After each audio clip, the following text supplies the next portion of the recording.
This is under HOA authority. We are doing just an inspection.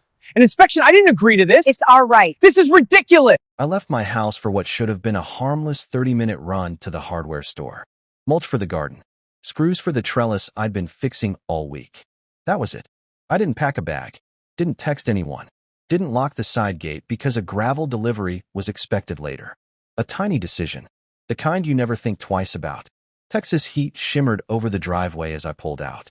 I remember thinking how quiet everything felt. Too quiet, maybe, but I shrugged it off. When I came back, my instincts screamed before my brain caught up. The front door wasn't shut. Not wide open. Not obviously forced. Just wrong. Cracked. Like someone had been careful, deliberate. I stayed in my truck longer than I should have, staring at my house like it was a stranger. Then I saw movement behind the front window. A shadow. Slow. Confident. My first thought wasn't HOA. It was someone broke in. My second thought was my dog. Inside. Loud. Territorial. I dialed 911 before my feet even hit the driveway. I stood there waiting, heart pounding, keys clenched so tight they dug into my palm. When the police cruiser pulled up, relief hit me so hard I almost laughed. Officer Warren approached the door with his hand resting near his holster. I watched him disappear inside. Then I heard voices. Not panicked. Not scared. Arguing. A minute later, he stepped back out and looked at me with an expression I'd never seen before. You're going to want to come see this.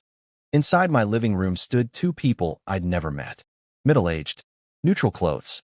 Bright green vests with bold white letters across the chest. One held a clipboard. The other a tablet. Calm. Comfortable. Like they belonged there. I lost it. What the hell are you doing in my house? The woman didn't blink. We're responding to a resident complaint. I laughed once. Sharp. Disbelieving. You're trespassing. I don't belong to your HOA. They exchanged a look, like I'd inconvenienced them. All properties on this street fall under Green Pine jurisdiction, the man said smoothly. That's when Officer Warren stepped in. They don't, I said, and I have the deed to prove it. That was the moment their confidence cracked.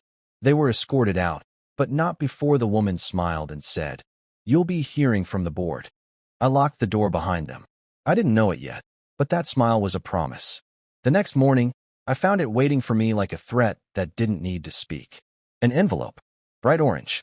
Taped dead center to my front door. It was the kind of color meant to hijack your attention, the same shade used for hazard signs and warning labels.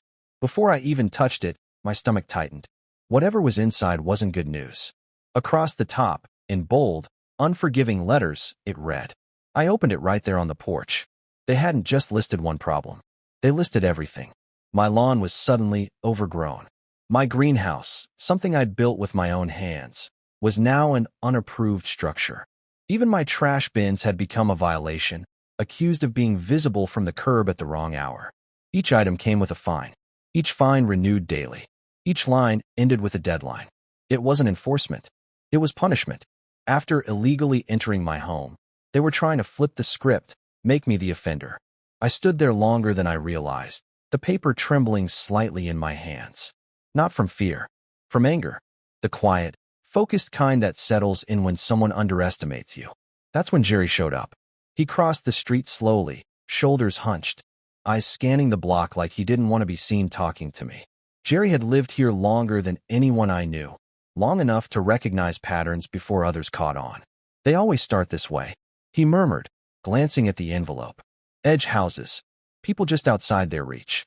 Folks they think won't fight back. He told me Green Pine had been pushing a theory for years, that if enough HOA members voted in favor, they could retroactively absorb neighboring properties. No signatures. No deeds. Just paperwork and pressure. It wasn't legal.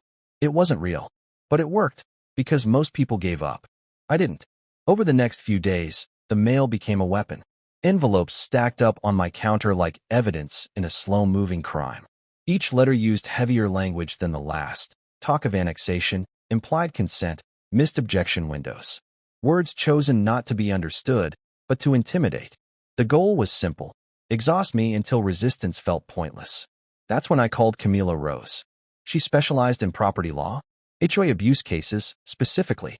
When I laid everything out, she didn't look surprised. Not even a little. They rely on pressure, she said flatly. Confusion. Fear. Paperwork. If you hesitate, If you blink, they win. She moved fast. Cease and desist letters. Formal notices. Clear documentation of trespassing and harassment. Legal boundaries drawn in ink so bold they couldn't pretend not to see them. Green Pine's response came 3 days later. A landscaping crew showed up unannounced. No warning. No permission. Just men in work boots trimming bushes that didn't need trimming and tearing up a rose bed I'd planted myself. That was the moment it clicked. This wasn't about rules. This was about breaking me down, inch by inch, until I surrendered control of my own property. That evening, I installed cameras. High definition. Motion triggered. Front yard. Side yard. Backyard. Driveway. Every angle covered. If they crossed the line again, they wouldn't just leave footprints. They'd leave evidence. And I was done letting them operate in the shadows. By the time the restraining order was approved, I thought, naively, that the worst was behind me. For the first time in days, I slept more than 4 hours straight. No envelopes taped to my door. No trucks slowing down in front of my house. No footsteps near the fence line. Just quiet.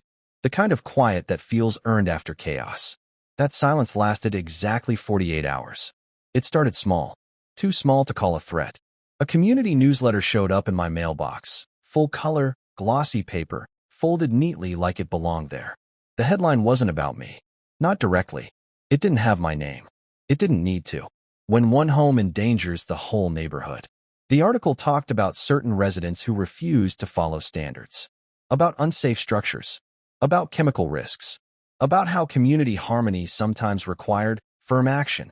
I felt it in my gut before I finished reading. They weren't arguing law anymore. They were shaping opinion. That afternoon, Jerry texted me a single line. They're talking about you online. I checked the Green Pine residents' Facebook group, public access, even for non-members. The post had already exploded. Hundreds of comments. Screenshots of my house.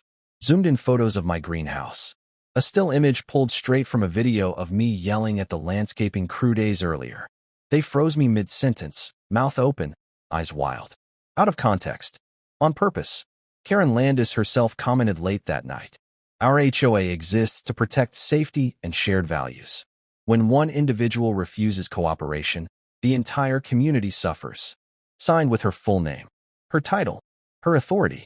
That's when Camila said something that changed how I saw everything. They're manufacturing consent, she told me.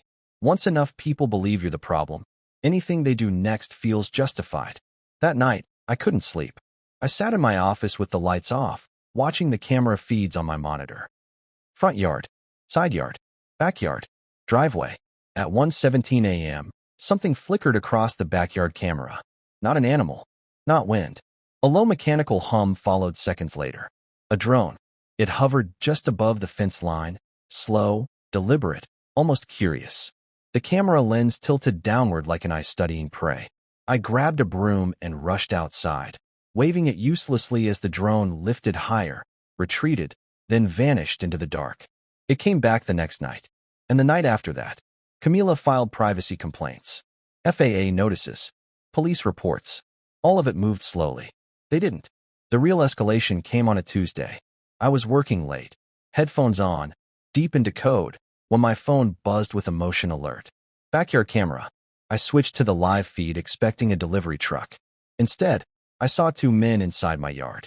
Both wore Green Pine HOA polos. One was digging through my firewood stack. The other walked straight toward my shed. Bolt cutters glinted in his hand. I didn't think. I reacted. Barefoot. Heart slamming. I burst outside shouting, voice cracking with pure rage. They barely flinched. One raised a laminated paper like it was a badge. Routine HOA safety inspection. I told them about the restraining order. They said it didn't apply. Mrs. Landis told us. That was all I needed to hear. The sheriff arrived 20 minutes later. By then, the men were gone, but not before leaving behind a clipboard. My name was circled in red. Under it, someone had written. The deputy didn't smile. Didn't joke. She watched the footage twice. This isn't enforcement, she said quietly. This is targeting. Criminal charges followed. Trespassing. Property damage. Violation of court orders. And finally, court. The courtroom smelled like stale coffee and floor wax. Karen sat across from me, calm, polished, whispering to her attorneys like this was routine. like she hadn't spent weeks terrorizing someone who didn't even belong to her organization. The judge didn't look impressed. "This is not an HOA dispute," he said. "This is a pattern. For the first time since this began, I felt something shift. Not relief. Not victory. Control slipping, just a little, from hands that never deserved it. Because this was never about grass. Never about bins. Never about rules. It was about power. And they pushed too far.